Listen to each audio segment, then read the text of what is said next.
بسم اللہ الرحمن الرحیم، السلام علیکم۔ میں ہوں سیبی کاظمی، آپ دیکھ رہے ہیں فیس بک اور یوٹیوب۔ 2 مارچ آج اتوار کا دن ہے۔ پہلا ویلاگ، اہم خبریں آپ کے سامنے پہلے رکھ دوں۔ ایک تو عمران خان کا جو آرٹیکل ہے وہ امریکی کانگریس کی، اس میں اراکین کی آواز بھی شامل ہوگی۔ انٹرنیشنل صف بندی شروع ہو چکی ہے۔ یوکرین کی جنگ کو پاکستان لانے کی مکمل تیاری ہے۔ متاثرین ٹرمپ برطانیہ میں اکٹھے ہیں اور ڈونلڈ ٹرمپ کے خلاف بھی ایک بڑا معاہدہ ہو رہا ہے۔ پیوٹن کی ڈونلڈ ٹرمپ کو ایک بڑی آفر بھی آ گئی اور ترکی بھی اس جنگ میں شریک ہو رہا ہے۔ آرمی چیف کا بھی ایک بیانیہ بھی، پیغام بھی۔ اور عید کے بعد 3 جگہ مارکا فائنل کرنے کا تحریک انصاف کی تیاریاں۔ اور کوڑا خٹک کے واقعے کے بعد خیبر پختونخوا کی حکومت نے وفاق سے مطالبہ کیا مذاکرات کا معاملہ۔ اور اس وقت حالات یہ ہیں کہ ریٹائرڈ افسران اپنے نام سے بریگیڈیئر کرنل اور جنرل ہٹانے لگے۔ عوام کا دباؤ، پنڈی کی عوام بھی سڑکوں پر 804 کے نعرے لگا رہی۔ اور علی محمد خان کا ایک بیان سوشل میڈیا پر آیا اور جنید اکبر کا بھی کالے چینل کا ایک معاملہ 3 مراحل میں سوشل میڈیا پر بحث ہے۔ اس کی تمام تفصیل آپ کے سامنے رکھتا ہوں، لیکن آج سب سے پہلے میں آپ کو یوکرین کا یہ معاملہ سمجھانے لگوں کہ جو پاکستان میں جنگ لانے کی تیاری کی جا رہی ہے، اس میں اصل میں وہی لوگ شامل ہیں جو رجیم چینج آپریشن اور لندن پلان کرواتے رہے، جو ترتیب کرتے رہے۔ ان لوگوں کی بہت بڑی کاوش ہے اور اس میں بہت سی چیزیں اب سامنے آ چکی ہیں۔ یوکرین کو جو روس کے خلاف استعمال کیا گیا، نیٹو مزید مشرق میں تاکہ پھیل جائے، اور یوکرین جو ڈونلڈ ٹرمپ کہتا رہا کہ جنگ بند کریں، اور یہ لوگ بند کرنے پر اب تیار کیوں نہیں ہے۔ زیلنسکی جسے ڈکٹیٹر کہا جا رہا ہے، جس کے اپنے دور میں یوکرین میں مخالف سیاستدانوں کو قتل کرنے کی ویڈیوز سامنے آ رہی ہیں۔ ایم پی ایلیا کیفا کی ماسکو میں جس طرح خفیہ ایجنسی نے جو اس کے ساتھ کیا، خود یوکرین کی حکومت کی ایک پوری بڑی ہٹ لسٹ ان تمام رہنماؤں کی جو روس کی حمایت کر رہے ہیں، تمام سیاستدانوں کو راستے سے ہٹانے کا معاملہ، یہ جمہوریت نہیں ہو سکتی۔ زیلنسکی اس سے پہلے بھی دیکھیں دسمبر میں واشنگٹن جا چکا ہے امریکہ سے امداد لینے، لیکن ناکامی ہوئی۔ امریکی کانگریس نے یہ امداد بلاک کی تھی، جس پر اسے بڑی مایوسی ہو۔ ڈونلڈ ٹرمپ نے اسے صاف صاف کہا تھا کہ آپ کے پاس تو کچھ رہا نہیں بیچنے کو۔ دیکھا جائے تو یہ زیلنسکی جو ہے مغرب کا ایک بہت بڑا مہرہ ہے۔ اسے مغرب نے اب یوکرین کی جو جنگ شروع کروائی تھی، یہ واشنگٹن، برسلز اور لندن اور یورپی یونین، برطانیہ اس میں سر فہرست تھا، جو کہ اپنی جغرافیائی سیاسی چال کھیل کر تاکہ روس کو کمزور کریں اور یوکرین کا جو دارالحکومت آج جو روس کا مرکز ہوا کرتا تھا اس پہ قابو پا لیں۔ اب یہ وہ یو ایس ایس آر کی، آپ کو پتہ ہے، کہ نظام کا حصہ تھا، سرحدی علاقہ تھا جو روس کی سرحدی زمین تھی، صدیوں تک روس کی سلطنت کا ایک حصہ رہا۔ یہ لوگ کوئی اس طرح کے کشمیر کی طرح، فلسطین کی طرح مظلوم نہیں تھے۔ اور سوویت یونین کا جب زوال ہوا، یوکرین آزاد ہوا، تو اس وقت بھی امریکہ کی فوری مداخلت یہاں شروع ہوئی تھی۔ یوکرین کو روس کے خلاف ایک ہتھیار کے طور پر استعمال کیا گیا۔ امریکہ اور نیٹو نے جس طرح اس وقت گورباچوف سے جھوٹ بولا کہ مغربی یورپ کی ہم 1 انچ بھی نہیں آگے بڑھیں گے، لیکن پھر پولینڈ اور آگے وہاں تک یوکرین تک پہنچ گئے۔ اب دیکھیں، نیٹو نے یوکرین کی جو سب سے بڑی جیت، یہاں پر جو اربوں ڈالر لگائے، اس جیت سے جس طرح وہاں سیاسی ماحول بنایا، میڈیا، این جی اوز کو سپورٹ کیا، یوکرین کے اندر روس کی مخالفت بنائی، بلکہ سب سے بڑا کام جو 2004 میں سی آئی اے نے ایک بہت بڑا انقلاب، اورنج انقلاب کے نام سے، جہاں روس کے امیدوار جو الیکشن میں شکست اسے دلوائی گئی، یہ مغرب کی رجیم چینج کی واردات تھی، جو 2014 میں بعد میں جب جمہوری منتخب صدر وکٹر یانوکووچ آیا، اس کو ہٹانے کے لیے، صرف اس وجہ سے کہ یورپ کے تجارتی معاہدے کو یوکرین نے مسترد کیا، اس سے یورپ کی تجارت مسترد ہو رہی تھی۔ اب ڈیموکریٹ پارٹی، جس میں اوباما، بائیڈن، یہ سارے رہنما شامل ہیں، جنہوں نے اورنج انقلاب کے ذریعے عوامی تحریک بنائی، سی آئی اے کی حمایت یافتہ بغاوت کی، جس میں امریکہ کی عہدیدار وکٹوریہ نیولینڈ، اب یہاں یہ ذہن رکھے کہ یہ وہی ہیں جنہوں نے رجیم چینج پاکستان میں کروایا۔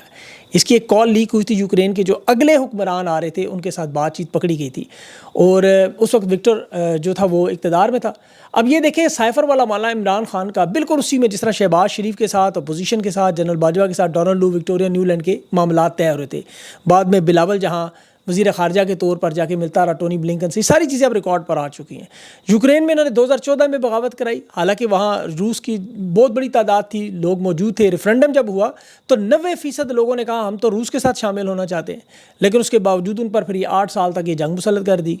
اب یہ زیلنسکی کو اسی طرح میدان میں لائے 2020 میں، اور لانے والے کون ہیں؟ برطانیہ کی MI6، اس کے سربراہ رچرڈ مور کے ساتھ اس کی اٹلی میں ملاقات بھی ہوئی، یہ بھی اب سارا ریکارڈ پر آ چکا ہے۔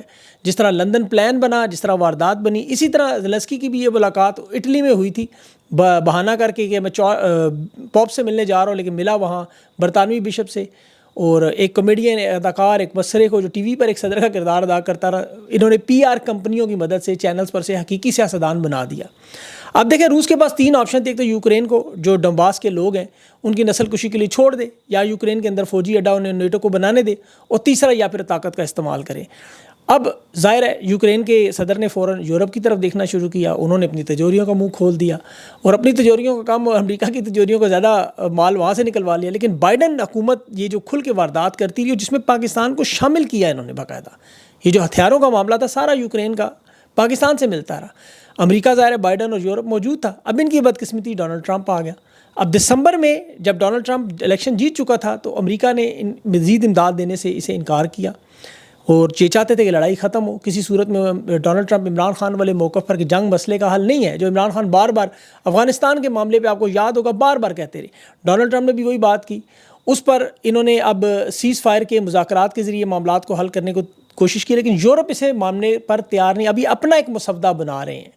اصل میں نے وہاں ایک اڈا چاہیے، نیٹو کا اڈا چاہیے، انرجی کے منصوبے چاہیے، اپنے گھروں کے لیے روٹی گندم جو یوکرین سے جڑی وہ چاہیے.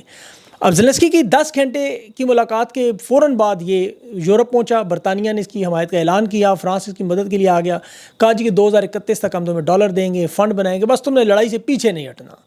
اب یہاں پر یہ بات ذہن میں رکھیں کہ جو زیلنسکی ہے یہ یہودی نژاد ہے، اس کا خاندان ہولوکاسٹ کا سروائیور ہے. اب امریکہ میں ڈونلڈ ٹرمپ پر بڑا غیر معمولی دباؤ ڈالا گیا اور یورپ میں بھی بڑا غیر معمولی دباؤ ڈالا جا رہا ہے کہ اس کی مدد کی جائے. یورپ اس کی مدد کے لیے تیار ہے. اس کے لیے اب یہ ایک اگلا جو کام کرنے چاہ رہے ہیں میں آپ کو چل کے بتاتا ہوں آگے. فی الحال برطانیہ نے جو روس کے تاجروں کے اثاثے منجمد کیے ہوئے ہیں وہاں ان سے آپ ان کے ہتھیاروں کی مدد کریں گے. 2.6 ملین پاؤنڈ کا ایک بجٹ بنا دیا گیا ہے. لیکن میرے خیال میں برطانیہ کا اس میں عوام کا بڑا سخت ریئیکشن آئے گا، کیونکہ وہاں پہ مہنگائی اور ان کے عوام کے اپنے حالات، صحت کا نظام بری طرح متاثر ہو چکا ہے. مہنگائی اور آپ کو پتہ ہے یورپ کی نسبت ان کے اپنے حالات بھی بہتر نہیں ہیں.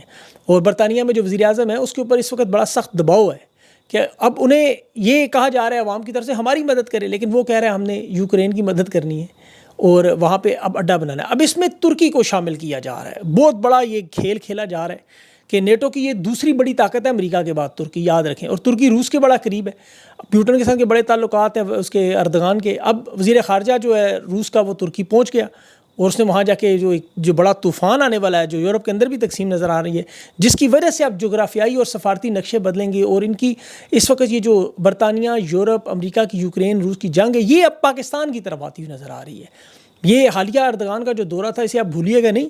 اور اس میں ابھی ترکی میں آپ دیکھیں جو کرد فورسز تھی انہوں نے بھی اچانک ترکی کے صدر کے سامنے ہتھیار ڈال دیے ہیں اور یہ بہت بڑی کاوش تھی ان کی، جیسے شام کا معاملہ حل ہوا تھا. تو یہ سارے معاملات جو ہے اس لیے بتائے جا رہے ہیں، میں آپ کو بتا رہا ہوں کہ اس کی آپ کو تفصیل بتاؤ. ابھی اسرائیل میں آپ دیکھیں اتنی طاقت رکھنے کے باوجود غزہ میں جنگ بندی کی جو توسیع ہے وہ امریکہ تسلیم کر رہا ہے اور اسرائیل تسلیم کر رہا ہے کہ ہم ٹھیک ہے، ہم اس جنگ بندی کو ایک لمبے عرصے کے لیے رکھنے کو تیار ہیں.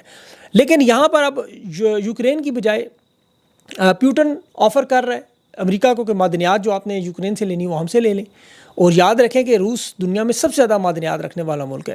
اب پاکستان میں ٹاؤٹس نے واردات کی تھی کہ دیکھیں جی 1994 میں چونکہ یوکرین نے ہتھیار اپنے چھوڑ دیے تھے، ایٹمی ہتھیار، تو اس وجہ سے وائٹ ہاؤس میں اس کی بےزتی ہوئی. پاکستان کے پاس یہ ہتھیار موجود ہیں اس لیے ان کے ساتھ یہ نہیں ہو سکتا. انہیں یہ نہیں پتا کہ سوویت یونین جب ٹوٹا تو 6000 ہتھیار ان کے پاس موجود تھے اور ہتھیاروں سے ملک نہیں چلتے. اگر ان ممالک کے ایسے حالات ہوں، افغانستان، ایران، بھارت، امریکہ، برطانیہ، یورپ، ورلڈ بینک، ان کے سامنے شرمندگی نہ ہونی پڑے، آپ کو بار بار قرضے، منتیں اور بھیک نہ مانگنی پڑے. اور یہ کوئی وہ شیخ رشید نے کہا تھا شاید کہ آتش بازی کے پٹاخے ہی رہ گئے اب کہ جنہیں بار بار چھپایا جاتا ہے اور دنیا آپ کو پتہ ہے اسے بار بار چیک کرنے آ جاتی ہے، پوچھنے آ جاتی ہے. اب بغیر ہتھیاروں کے آپ دیکھ لیں افغانستان 127 ممالک سے جنگ لڑ کے جیتا اور پاکستان دنیا کا واحد ایٹمی ملک ہے جو اپنے ہی ملک میں دہشت گردی ختم نہیں کر سکتا. تو اس لیے اب ان معاملات میں جو آ رہے ہیں مجھے لگ رہا ہے جنگ پاکستان کی طرف آئے گی، کیونکہ پاکستان افغانستان کا معاملہ جو اس میں سب سے خطرناک، جس میں ابھی حالیہ مولانا حمد الحق کی جو شہادت ہوئی، اس میں اب زیلنسکی جو مجھے لگتا ہے اس کو شاید راستے سے ہٹا دیا جائے، کیونکہ جنگ کا اگر دائرہ بڑھایا گیا اور ترکی کی شمولیت کے بعد یہ معاملہ چونکہ یاد رکھیں صرف معدنیات کا نہیں ہے، مفادات کا بھی ہے، ڈالرز کا بھی ہے، معیشت کا بھی ہے، اور اس سے پھر قوم پرستی، فرقہ واریت، مذہب کے لبادے میں مختلف انداز میں لپیٹ کے پاکستان میں لایا جا سکتا. اس میں ابھی زیادہ تفصیل میں نہیں جانا چاہتا، لیکن کے پی کی حکومت کوشش کر رہی ہے افغانستان مذاکرات کے لیے ٹیم بھیجے وہاں پر. انہوں نے بھی وفاق کو پوری ایک ٹی او آرز ٹرمز آف ریفرنس کی پوری ایک لسٹ بھیجی ہے کہ آپ یہ جلدی جلدی تسلیم کریں، اسے مانیں، اسے منظور کریں تاکہ ہم اپنا وفد افغانستان بھیج کے اس معاملے کو حل کریں. لیکن وفاق کی طرف سے ظاہر جان بوجھ کر دیر کی جا رہی ہے. آنے والے دنوں میں یہ بھی چیز کھل کر سامنے آ جائے گی. لیکن اس وقت جو وقتی طور پر اسٹیبلشمنٹ کو یہ فائدہ ہو گیا ہے کہ انہیں تھوڑا سا وقت مل گیا ہے اور ویسے بھی دیکھیں رمضان کے مہینے میں سیاسی ایکٹیویٹیز تو ویسے ہی کم ہو جاتی ہیں، اور 30 دن کا وقت انہیں امریکہ کی کانگریس نے بھی دیا ہوا ہے، ڈیموکریسی ایکٹ جو ہے وہ نافذ ہونا ہے، منظور ہونا ہے، تو اس لیے ان کے پاس ابھی تھوڑا وقت موجود ہے۔ اس دوران عمران خان کا جو آرٹیکل ہے اس کی گونج بھی دیکھیں امریکہ کے ایوانوں میں سنائی دی جا رہی ہے۔ ٹائم میگزین نے 5 مرتبہ سے ٹویٹ کیا ہے، 5 مرتبہ، اور ڈونلڈ ٹرمپ اور زیلنسکی کی ٹویٹ سے زیادہ ٹائم کے جو ٹویٹر اکاؤنٹ پہ چل رہا ہے۔ 28 فروری سے اب تک اسے لاکھوں لوگ، 14 لاکھ سے زائد لوگ پڑھ چکے ہیں، 40,000 لوگوں نے اسے لائک کیا، شیئر کیا۔ دنیا کا بہت بڑا آؤٹ لیٹ اور میڈیا ہے، اور دنیا جانتی ہے خان مقبول رہنما، لوگ سننا چاہتے ہیں، پڑھنا چاہتے ہیں۔ جو ولسن ابھی جو پورا ڈیموکریسی ایکٹ لے کر ہے جمہوریت کا، اس نے بھی یہ ٹویٹ شیئر کی، اور بڑے بڑے طاقتور لوگوں کے پاس بھی یہ پہنچا ہے، جس میں انسانی حقوق کی خلاف ورزی سب سے بڑا اور اہم معاملہ عمران خان نے پیش کیا، کیونکہ امریکہ سمیت تمام ممالک یہ دیکھیں جنگ بندی ہو، جو معاملہ انسانی حقوق کی بات کرتے ہیں اس پہ اب آرمی چیف یہ آج فرما رہے تھے کہ بلا وجہ تنقید نہ کریں، کارکردگی پر فوکس رکھیں۔ تو کارکردگی آپ کے سامنے ہی ہے، 2 ہی ان کی مقبول شخصیات ہیں، محسن نقوی اور مریم نواز۔ ایک کی 14 کروڑ کی بارش نے کھول دیا سارا پول، اور دوسرا قذافی اسٹیڈیم میں 14 ارب لگایا گیا، بیمار بزرگ سے ٹپکتے ہوئے پانی کی طرح، آپ کو پتہ ہے کک بیکس ٹپک رہے تھے، اس میں سے نظر آ رہا تھا کرپشن جس طرح ایکسپوز ہوئی۔ اور وہ زعیم لغاری جس بیچارے نے کیا، اسے 8 دن اغوا کر لیا، ویسے جیسے منصور کے پروگرام میں وہ لڑکی نے بات کی تو اسے دھمکیاں دے رہے ہیں۔ اصل میں جس طرح کے نالائق اور نااہل لوگ اس ملک پر مسلط کیے گئے، ایک ٹی وی اسٹیشن چلانے والا پورے ملک کا امن و امان دیکھ رہے وزیر داخلہ، جس طرح بلاول کی طرح مریم نواز نے کبھی زندگی میں نوکری نہیں کی، 62% صوبے کا اسے مالک بنا دیا، الزام ٹھیکیدار پہ لگ جاتا ہے۔ ٹھیکیدار تو ظاہر کون ہے؟ اب مریم نواز کی آپ اہلیت دیکھیں، نہ انہیں ووٹ ملا عوام کا جو سیاستدان کی اہلیت ہے، نہ ان کے پاس تعلیم ہے اس طرح کی، نہ کوئی بڑی فرم میں کسی کمپنی میں انٹرنیشنل معاملات کو سمجھنے کا تجربہ ہے، نہ کوئی بزنس کاروبار کا تجربہ، اور یہ 62% شعبہ ملک چلا رہی ہیں۔ عثمان بزدار سے بھی نائل ہیں یہ، اور سیکورٹی اداروں اور پنجاب کی کارکردگی نظر آتی ہے، ظلم و جبر، لوگوں کے گھروں میں گھس جانا، بے حرمتی کرنا، لاپتہ کرنا لوگوں کو، آئین قانون کی پامالی یا ججز کو رسوا کرنا، بدامنی، دہشت گردی، یہ ساری کارکردگی ہے ان کی، اس کے علاوہ اور کچھ بھی نہیں ہے ان کے پاس۔ 29 صحافی میڈیا سے نکال دیے گئے ہیں، سوشل میڈیا پہ انہوں نے 40 ارب کی فائر وال لگائی، وہ 40 ارب روپیہ گیا کدھر؟ انٹرنیٹ صرف بند کرنے سے 1.6 ارب ڈالر کا نقصان ہی صرف نہیں پورا ہو سکتا۔ معیشت پہ تو خیر میں ابھی بات نہیں کرتا، ویڈیو بہت لمبی ہو جائے گی۔ ابھی تحریک انصاف کے جو ابھی الائنس ہیں، حامد رضا صاحب، انہوں نے بڑی بات کی کہ خان کی رہائی کی تحریک جو چلے گی، اور 3 مقامات کا ذکر کیا، اڈیالہ جیل، سنگجانی اور ڈی چوک۔ انہوں نے کہا یہ ہم نے حلف دیا ہے، اس لیے ہم نام نہیں بتا سکتے، جگہ نہیں بتا سکتے، لیکن لانگ مارچ ضرور ہوگا۔ اس دفعہ تبدیلی یہ ہوگی کہ تحریک انصاف کے بینر کی بجائے تحفظ آئین کا جو بلوچ فرنٹ لیڈر سے لیڈ کرے گا۔ اور اس میں انہوں نے بڑی اہم بات کی، صحافی پوچھ رہا تھا، انہوں نے کہا ہمارے پاس ہتھیار تو ہوتے نہیں، ورنہ لال مسجد والوں کو دیکھ لیں، جب روکا تو کیا ہوا۔ اور یہاں پر تو چونکہ عدلیہ کے معاملات ختم ہو چکے ہیں، اب اس لیے سڑکوں پر نکلنا لازمی ہے، اور میرے خیال میں 30 دن کا معاملہ بڑا اہم ہوگا، کیونکہ عدالتوں سے اس لیے ابھی سلمان اکرم راجہ قانون دان ہے اور کہہ رہے ہیں ٹرائل کورٹ کو ہم روتے رہے، یہاں تو ہائی کورٹ اور سپریم کورٹ مغلوب ہو چکی ہے، تو پاکستان کی عوام بھول جائے کہ عدلیہ سے کوئی انہیں کسی قسم کا ریلیف ملے گا۔ اور عالیہ حمزہ کے انٹرویو میں دیکھ رہا تھا، اس نے بات کی کہ جج نے جب بار بار ریمانڈ دیا اور رات آیا دورے پر، تو اس نے پوچھا کہ کیوں بار بار ضمانت کی درخواست کرتی ہیں، تو اس نے کہا آپ بار بار ریمانڈ کیوں؟ اس کا ہماری مجبوری ہے۔ تو یہ ججز کی مجبوریاں ہیں، سرکاری افسران کی مجبوریاں ہیں، سیاستدانوں کی مجبوریاں ہیں، جرنیلوں کی مجبوریاں ہیں، کسی کی نوکری ہے، کسی کی کرپشن ہے، کسی کی فائلیں ہیں، کسی کی ویڈیو ہے، کسی پر دباؤ ہے۔ علی محمد خان صاحب کا ایک بیان میں بھی دیکھ رہا تھا کہ امریکہ سے جب اگر آرمی چیف پر پابندیاں لگی تو مخالفت کریں گے۔ اگر تو یہ فوج پر لگتی نا امدادی پابندیاں، پھر تو سمجھ آتی ہے۔ انفرادی حیثیت میں تو دیکھیں فرد واحد تو ریاست نہیں ہو سکتا، پی آئی اے کا چیئرمین بھی ایسے، اگر ان کے خاندان یا ان کے گھر والوں پر پابندی لگے انسانی حقوق کے حوالے سے، تو اس کی مخالفت کرنے کی وجہ سمجھ نہیں آتی۔ لیکن علی محمد خان صاحب چلیں، وہ انٹرویو میں آئیں گے تو ان سے سوال ضرور پوچھوں گا۔ تحریک انصاف نے کل بڑا زبردست فنکشن بھی کیا اسیران کے لیے چیریٹی کا، اور یہ نہیں کرنے چاہیے، اس طرح کے ایونٹ بار بار کرنے چاہیے، شہداء فنڈ کے لیے کرنے چاہیے۔ اور ابھی ایک کالے چینل کا جو جنید اکبر کا معاملہ بڑا چل رہا ہے، اس پہ تو دیکھیں تحریک انصاف کو سوچنا ہوگا، اپنی میڈیا کی تربیت کریں کہ کسی چینل پر نہ جائیں جہاں انہیں گفٹ ملتے ہوں۔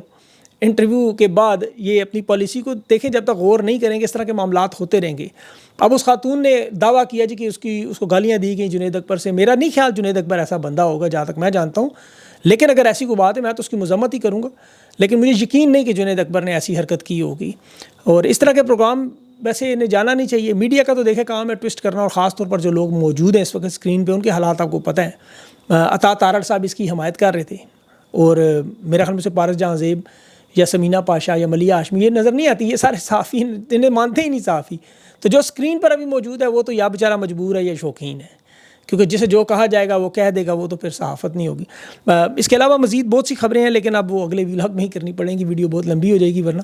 اپنا خیال رکھیں اور آپ رمضان کے آپ کے روزے بھی ہیں، جلد آپ کی افطاری بھی ہے، تو اس میں دعا ضرور کیجیے گا پاکستان پر بھی اور میرے لیے بھی اور اپنے لیے بھی. اپنا خیال رکھیں. اللہ حافظ.